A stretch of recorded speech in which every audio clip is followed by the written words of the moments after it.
नाज़रीन अस्सलाम वालेकुम। प्रोग्राम वाह साह सां गॾु मां आहियां जो मेज़बान अशफाक मंगी। नाज़रीन, ताज़ो एक्सपो सेंटर कराची में पाकिस्तान जी सभ खां वॾी बैन अल-अक़वामी हेल्थ नुमाइश जो अहतमाम कयो वियो, जेका 3 ॾींहं जारी रही। हिन नुमाइश में मुख़्तलिफ़ कॉन्फ्रेंसिस रखियूं वयूं ऐं हेल्थ जे शोबे सां मुनसलिक सामान जा स्टॉल पिणु लॻाया विया। अचो त ॾिसूं था पंहिंजे प्रोग्राम वाह सवाह।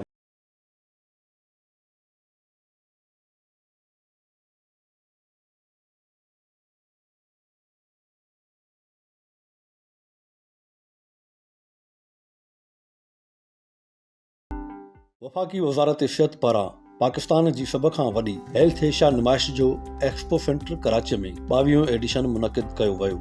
नुमाइश जो इफ़्तिताह सिहत जे वफ़ाक़ी वज़ीर सैयद मुस्तफ़ा कमाल कयो। हिन नुमाइश में सनत जे वज़ीर जाम इकराम लाइ धारोजो खां अलावा कतर ऐं ओमान जे कौंसल जनरल समेत ॿियनि सिफ़ारतकारनि बि शिरकत कई। सिहत जे वफ़ाक़ी वज़ीर सैयद मुस्तफ़ा कमाल कॉन्फ्रेंस जे इफ़्तिताही इजलास खे ख़िताब कंदे चयो त पाकिस्तान में सिहत जे शोबे ऐं बीमारियुनि खां बचाव जे कोशिशुनि में मुसलसिल तरक़ी थी रही आहे।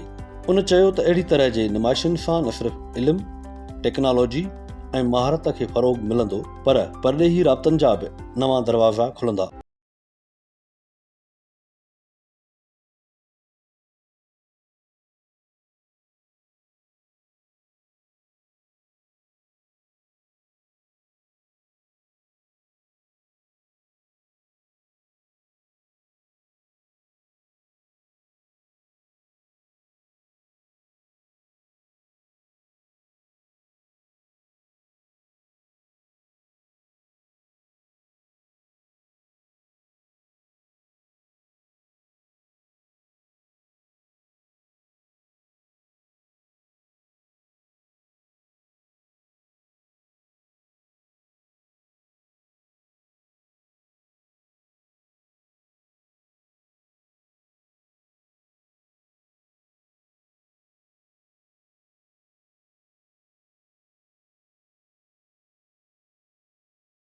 एक्सपो सेंटर कराची में एग्ज़िबिशन लगी है हेल्थ एशिया जे नाले सां। इनखे मां कीअं पिया ॾिसो, छा चवंदो? जीअं त अॼु तव्हां ॾिसो पिया त असां वफ़ाक़ी गवर्नमेंट जेको आहे मिनिस्ट्री ऑफ हेल्थ ऐं असां उनजा स्पॉन्सरशिप आहियूं, जंहिंमें असांजो ड्रेप आहे, जंहिंमें अलाइड हेल्थ प्रोफेशनल काउंसिल आहे, PMDC आहे, ॿिया जेके बि जेके कंपनीज़ आहिनि इहे वफ़ाक़ी मिनिस्ट्री सां मिली करे एशिया सेकेंड करनि पिया। इन हवाले सां इहो आहे त असां वटि फॉरनर्स बि अचनि पिया। तमामु जेके मेडिसन जे हवाले सां या जेकी टेक्नोलॉजीज़ आहिनि उन्हनि जी नुमाइश थिए पई, त जीअं माण्हू उन्हनि खे ॾिसनि ऐं टेक्नोलॉजी खे सम्झनि, ऐं जेके हेल्थ सां रिलेटेड जेके इंस्टीट्यूशन्स आहिनि उहे बि ॾिसनि पिया, ऐं तमामु जेके अलाइड हेल्थ प्रोफेशनल्स बि आहिनि उहे बि हिते आयल आहिनि। हू पंहिंजे प्रोफेशन्स खे जेको आहे हाईलाइट कंदा, ऐं इन करण सां असां वधीक जेको आहे सो माण्हुनि खे ख़बर पवंदी त असां हेल्थ जे सेक्टर में केतिरो कमु कयूं पिया। क्या नाम है आपका और ये कौन से टेस्ट कर रही हैं आप, क्या कहेंगे इसके बारे में थोड़ा ब्रीफ करें हमें। अस्सलाम वालेकुम, मेरा नाम रिमशा सुल्ताना है, मैं ब्राइटवे में काम करती हूँ। ये हम आज कर रहे हैं सर का क्वांटम हेल्थ एनालाइज़र टेस्ट। इसमें बॉडी के 54 टेस्ट होते हैं, उसमें आपकी स्किन, लंग्स, लिवर सारी चीज़ें आ जाती हैं। वो आप रिपोर्ट्स में देख सकते हैं कि अगर आप उसमें से किसी एक स्पेसिफिक पार्ट को लेना चाहें तो वो एक स्पेसिफिक पार्ट को लेके भी आप उस पर कर सकते हैं। जैसे डिफरेंट स्पेशलिस्ट होते हैं, उन्हें जस्ट एक रिपोर्ट चाहिए होती है, वो पूरी रिपोर्ट नहीं देखना चाहते। असल में इसकी रिपोर्ट जो है वो बहुत लेंथी होती है। तो जो एक पार्ट का स्पेशलिस्ट है स्किन की, किसी एक वो स्किन का है या किसी बॉडी के किसी और एक पार्ट का है, तो वो उसी एक पार्ट को टारगेट करके अपने कस्टमर को सेटिस्फाई कर सकता है, उसी एक पार्ट की ले सकता है रिपोर्ट और अपने कस्टमर को दिखा सकता है। वो उन पर डिपेंड करता है कि वो उनको प्रिंट में दें या सॉफ्ट फॉर्म में दें। तो आज हम सर का टेस्ट कर रहे हैं क्वांटम हेल्थ एनालाइज़र, तो चलें देखते हैं अब इसे। अच्छा, ये टेस्ट कराने के बाद ब्लड टेस्ट कराने की ज़रूरत है? सर ये आप पे डिपेंड करता है। अगर आप देखना चाहें कि ये चीज़ कितनी एक्यूरेट है तो आप करवा सकते हैं, लेकिन अगर आप देख लें कि आप फिट हैं, आपके अंदर कोई वो डिसीज़ वो कंसीडर नहीं कर रहा, असल में ये थोड़ी थोड़ी आपको सजेशंस भी देता है। तो वो आपको सजेस्ट कर देता है कि आप ये चीज़ खाएं, ये चीज़ छोड़ दें, आप प्रोटीन्स लें अपने नाश्ते में, आप वॉक करें, ये वो इस तरह वो आपको डिफरेंट चीज़ें रिकमेंड भी करता है। लेकिन अगर कोई ज़्यादा इशू आ रहा हो ना, तो फिर आपको वो ये कह देता है कि आप किसी डॉक्टर के पास जाएँ, कंसर्न डॉक्टर से कोऑर्डिनेट करें, तो वो आपको सजेशन भी देता है। इसका थोड़ा सा बेनिफिट ये भी है कि अगर आपकी थोड़ी सी कोई चीज़ ऊपर नीचे हो ना, तो आप इसके सजेशन को फॉलो करके भी आप अपनी बीमारी को कवर कर सकते हैं। साईं, छा नालो आहे तव्हांजो ऐं हेल्थ एशिया एक्सपो में आया आहियो, कीअं पिया ॾिसो हिन एग्ज़िबिशन खे? सर मुंहिंजो नालो कामरान मंगरिया मेडिकल एक्सपर्ट है बहितरीनु हिकिड़ो माहौल हिते ठहियो पियो आहे ऐं काफ़ी new companies Chinese German even Turkey ऐं ईरानियन कंपनीज़ बि हिते काफ़ी इंस्टॉल लॻा आहिनि जंहिंमें लेटेस्ट जेको आहे अॼुकल्ह AI रिलेटेड लेटेस्ट अपडेटेड जेको इक्विपमेंट वग़ैरह आहिनि जेको असां वटि काफ़ी टाइम खां पाण यूज़ टू आहियूं ओल्ड इक्विपमेंट जा हाणे काफ़ी असांखे हिकिड़ो शयूं नज़र पियूं अचनि जेको कॉस्ट फ्रेंडली बि आहिनि ऐं लेटेस्ट टेक्नोलॉजी ऐं वॾा कॉम्पैक्ट इक्विपमेंट थी विया आहिनि ऐं उन लाइ बहितरीनु हिकिड़ो आहे कि काफ़ी जेको आहिनि इंटीरियर्स सां डॉक्टर्स वग़ैरह अची रहिया आहिनि त इहो बहितरीनु हिकिड़ो मौक़ो आहे कि अञा काफ़ी अचनि ॾिसनि विज़िट कनि सेकेंड डे सुभाणे आहे थर्ड डे आहे त विज़िट करनि न्यू टेक्नोलॉजी सां मीट थियनि परचेज़ ऐं उहो अदर थिंग आहे पर कनेक्शंस ऐं नेटवर्किंग जेको आहे उन लाइ हिकिड़ो बहितरीनु आहे फॉर यंग डॉक्टर्स इंजीनियर्स ऐं जेको डिस्ट्रीब्यूटर ऐं सप्लायर्स आहिनि लोकली पाकिस्तान लाइ उन लाइ बहितरीनु हिकिड़ो मौक़ो आहे कि हिते अची नेटवर्क्स ठाहिनि पंहिंजो मेड प्लस कंपनी है वो नॉन वूवन फैब्रिक इस्तेमाल करे उन मां सर्जिकल गाउन्स ड्रैप्स पैक्स ये ठाहींदी आहे उन सां गॾोगॾु असां डिफरेंट जेके आहिनि प्रोसीजर किट्स ठाहींदा आहियूं ऐं सर्जिकल पैक्स एंजियोग्राफी पैक्स वग़ैरह इहे शयूं सो हे फर्स्ट टाइम आहे असांजो कराची में उन खां ऑलरेडी असां 70+ कंट्रीज़ सां एक्सपोर्ट कयूं पिया मेरा नाम यूनुस उस्मानी है मैं हेड ऑफ़ मार्केटिंग हूँ डॉक्टर ज़ियाउद्दीन हॉस्पिटल के अंदर हम लोग हेल्थ एशिया के अंदर आए हैं और health Asia is a platform जो कि तमाम हेल्थ केयर इंडस्ट्री को कंबाइन करता है जिसके अंदर चाहे फार्मेसी हो चाहे मेडिकल इक्विपमेंट्स हो चाहे डिफरेंट किस्म के हॉस्पिटल्स हो हम यहाँ आए और this is our third year and it has been the phenomenal success बहुत सारे पेशेंट्स आए डॉक्टर्स आए हेल्थ केयर लोग आए मेडिकल टूरिज़म के लोग आए हैं तो एक कम्युनिटी मौका मिला है लोगों को एक्सचेंज ऑफ इंफॉर्मेशन का और एक्सचेंज ऑफ आइडियाज़ का सबसे इम्पॉर्टेंट जो कॉन्फ्रेंसेस होती हैं जिसके अंदर नई नई चीज़ें देखने को मिलती हैं और नई नई चीज़ें सामने आती हैं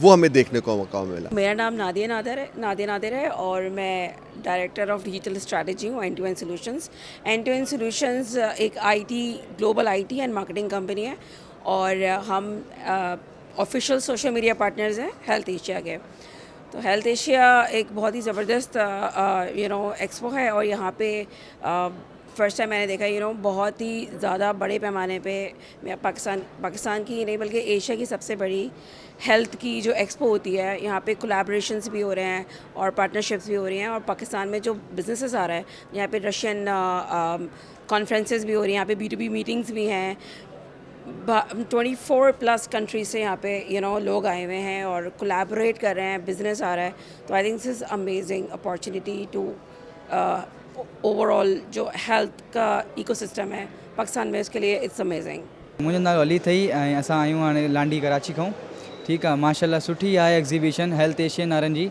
हिते जदीद मशीनूं आहिनि ऐं जदीद कंपनियूं हिते आहिनि लॉन्च करण लाइ ऐं असां मुंहिंजो हाणे जेको आहियूं अॼु मां 3 ॾींहं थी विया आहिनि मूंखे हिते ॾाढो सुठो मज़े भी आहे हिते जदीद चीज़ूं भी आहिनि हिते नॉलेज भी मज़ीद वधंदी आहे इंसान जी मेरा नाम अंबर बख्त है और हम यहाँ पे लेके आए हैं एक्सपो में पाक एनक्लेक्स क्लब को पाक एनक्लेक्स क्लब जो है वो नर्सिंग को कैरियर जो है वो प्रोवाइड कर रहा है जितने भी पाकिस्तानी नर्सिस हैं हम उनको एक गेटवे दे रहे हैं एक ब्रिज दे रहे हैं कि वो अपना जो कैरियर है वो एक्सप्लोर कर सकें अमेरिका में गल्फ़ कंट्रीज़ में UAE में ताकि वो एक बेटर लाइफ की तरफ जा सकें और इस तरह से जो पाकिस्तान का टैलेंट है जो हमारी नर्सिस हैं टैलेंटेड नर्सिस वो ओवरसीज़ तो काम करेंगी पर वो पाकिस्तान में एक बहुत अच्छा रेवेन्यू भी जनरेट करेंगी उसमें पार्टिसिपेट करेंगी और अप टिल नाउ हमें बहुत अच्छे नंबर्स मिले हैं ऑलमोस्ट 500+ नर्सिस जो हैं वो अभी तक हमने इनरोल की हैं and I welcome more nurses कि हमारी जो एलिजिबिलिटी क्राइटेरिया है वो मिनिमम डिप्लोमा ऑफ नर्सिंग है 3 years का and valid Pakistan nursing license and I really wanted कि सब नर्सिस जो हैं वो आएँ और मेरा जो नेक्स्ट विज़न है कि मैं चाह रहा हूँ कि मैं कॉलेजेस ऑफ नर्सिंग में जाऊँ और लास्ट फाइनल सेमेस्टर से लोगों को जो है वो कैरियर एडवाइस करूँ कि वो अपना कैरियर जो है वो अमेरिका और कनाडा USA ऑस्ट्रेलिया इसमें जो है वो एक्सप्लोर करें क्योंकि हम एक बहुत अच्छा टैलेंट प्रोवाइड कर रहे हैं and we can be having a very good exporter for the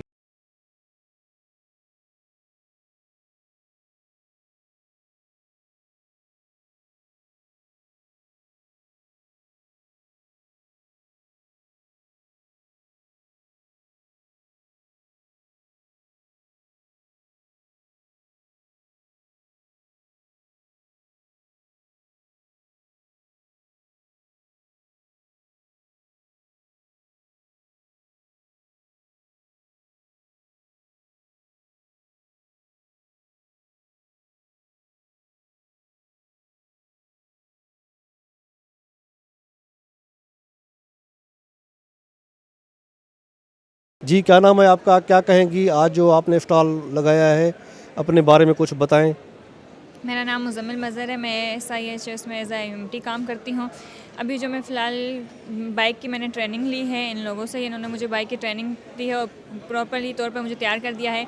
अब मैं इस बाइक के ज़रिए लोगों को फ़र्स्ट एड प्रोवाइड करती हूँ। मतलब ये वहाँ यूज़ होती हैं जहाँ हमारी एम्बुलेंस नहीं पहुँच सकती है। यानी जब बहुत ज़्यादा तंग गलियाँ होती है, जैसे गाँव देहात के इलाके होते हैं, वहाँ हमारी एम्बुलेंस नहीं जा सकती है, वहाँ पर ये मैं बाइक लेके जाती हूँ और उन लोगों को फ़र्स्ट एड प्रोवाइड करती हूँ जिनको ज़रूरत होती है फ़र्स्ट एड की। हमें कॉल आती है तो मैं उनको फ़र्स्ट एड प्रोवाइड करती हूँ। हमारे पास सारी मेडिकेशंस मौजूद है फ़र्स्ट एड की। ऑक्सीजन मौजूद है हमारे पास, जिसको नेबुलाइज़ करना हो वो हम नेबुलाइज़ कर सकते हैं। ऑक्सीजन की कमी हो रही हो पेशेंट को तो हम ऑक्सीजन दे सकते हैं। सारी की सारी फ़र्स्ट एड हम दे सकते हैं। हम ये कोशिश करते हैं कि पेशेंट को स्टेबल किया जाए और बिल्कुल सेहतियाब किया जाए। बाकी हमारे जब स्टेबल नहीं हो सकता तो पेशेंट फिर हम जल्दी से अपने इदारे को कॉल करते हैं, वो एम्बुलेंस बुलवाते हैं, हम एम्बुलेंस सेफली शिफ्टिंग फिर हॉस्पिटल तक दी जाती है। मेरा नाम अतीबा नदीम है और मैं बेसिकली SIHS 1112 में as a emergency medical technician अपनी खिदमत सरअंजाम दे रही हूँ। हमारा काम है पेशेंट्स की जान बचाना। पेशेंट्स की जान वहाँ बचाना जहाँ पेशेंट्स को एम्बुलेंसेस और बाइक एम्बुलेंसेस फराम नहीं हो सकती है, नहीं आ सकती है फ़ौरी तौर पर।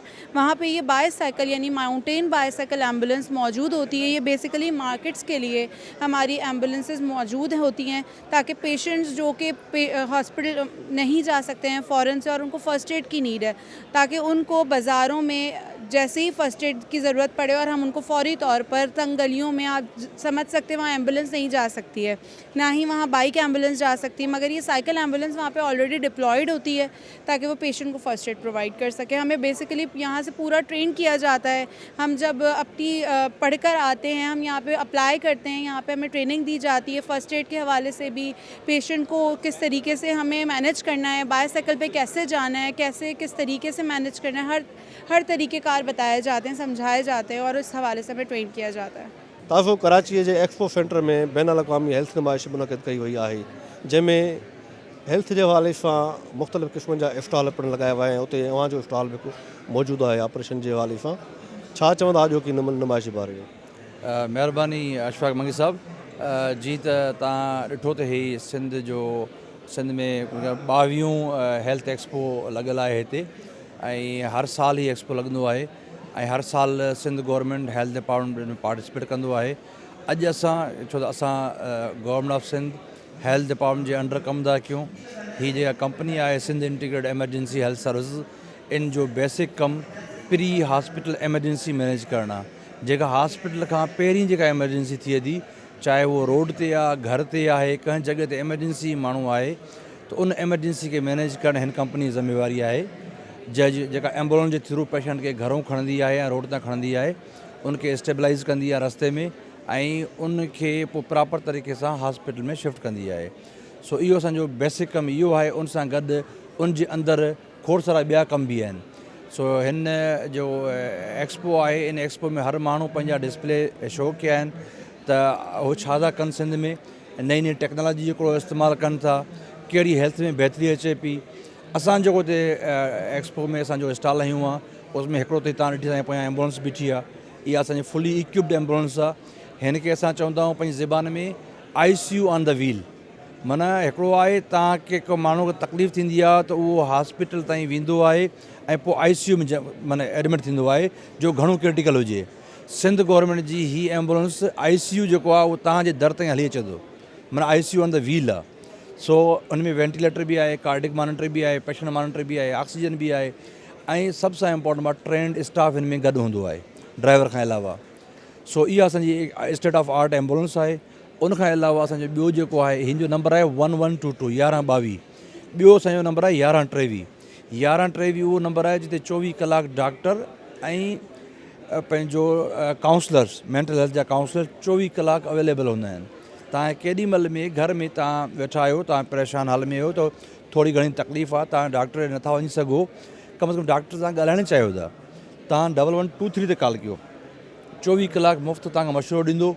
ओवर दी काउंटर जेके बेसिक ड्रग्स आहिनि, जेके मेडिसिन आहिनि, तव्हांखे उते प्रेस्क्राइब करे तव्हांखे मैसेज करे छॾिबियूं। ऐं कंहिंखे को ज़हनी कोई प्रॉब्लम आहे, कोई स्ट्रेस में आहे, कोई ॿिए प्रॉब्लम में आहे, त उनजे लाइ उते डॉक्टर ऐं काउंसलर 24 कलाक अवेलेबल आहिनि। त इहो असांजो ॿियो कंपोनेंट आहे। हाणे बेसिक असांजा 2 ई कम आहिनि, प्री हॉस्पिटल एमरजेंसी 11-22 ऐं मेडिकल सपोर्ट 11-23। उन जे अंदरि असां कीअं कंदा आहियूं, असांजो हिकिड़ो state of art training institute ठहियलु आहे। उन ट्रेनिंग इंस्टीट्यूट में असांजो बेसिक कमु आहे असांजे पंहिंजे स्टाफ जी ट्रेनिंग कराइणु, पर गॾोगॾु तव्हां ॾिसंदो हिते असांजा जेके मैन्यूक्यूएंस पिया आहिनि, इन मैन्यूक्यूएंस ते असां आम पब्लिक खे बि ट्रेनिंग कराईंदा आहियूं। त ख़ुदा न ख़ास्ता घर में कंहिंखे कार्डिक अरेस्ट थी वियो आहे, कंहिंखे अटैक थी पियो आहे, त छा कजे हुनखे?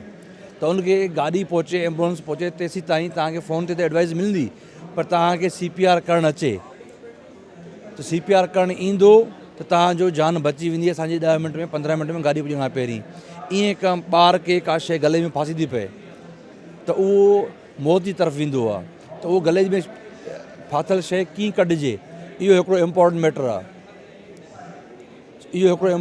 आहे। सो उहो बि ट्रेनिंग सिखा। स्टेट ऑफ आर्ट ट्रेनिंग में सभई एमरजेंसी जूं आम माण्हू खे जे ख़बर हुजणु खपनि। तव्हांजो सुवालु हुयो त माण्हुनि खे ख़बर कीअं पए CPR, आम माण्हुनि खे कीअं ख़बर पए? त असांजो ट्रेनिंग प्रोग्राम जेको आहे उनजो मक़सदु सिर्फ़ु असांखे पाण ट्रेन करणु न आहे, आम पब्लिक खे ट्रेन करणु आहे। असां वेंदा आहियूं यूनिवर्सिटीज़ में, कॉलेज में, कम्यूनिटी में वेंदा आहियूं त माण्हुनि खे ॿुधाईंदा आहियूं त ख़ुदा न ख़ास्ता तव्हांजे घर में को माण्हू मिसाल तौरु चौक थी वियो आहे, को ॿुॾी वियो आहे, सो उहो अञा बेहोश आहे, CPR करिणो आहे, कीअं करिणो आहे? जेकर पाणी अंदरि हली वियो आहे जिस्म में, कीअं कढणो आहे? गले में का शइ फांसी पई आहे, कीअं कढणी आहे? रत वही वियो आहे त उनखे रोकबो कीअं? हॾी टुटी वई आहे त उनखे मैनेज कीअं कबो? त इहे उहे शयूं आहिनि जेके माण्हू खे घर में अचणु खपनि जेसि ताईं तव्हांजी एम्बुलेंस पहुचे। सो असांजी जॾहिं एम्बुलेंस पहुचे थी त ओसि ताईं पहिरीं माण्हुनि खे ख़बर, उनजे ख़बर जे लाइ असां आस्ते आस्ते हिनखे माण्हुनि खे ट्रेनिंगूं करायूं पिया, ॻोठनि में, शहरनि में, स्कूलनि में, कॉलेजनि में। अवेयरनेस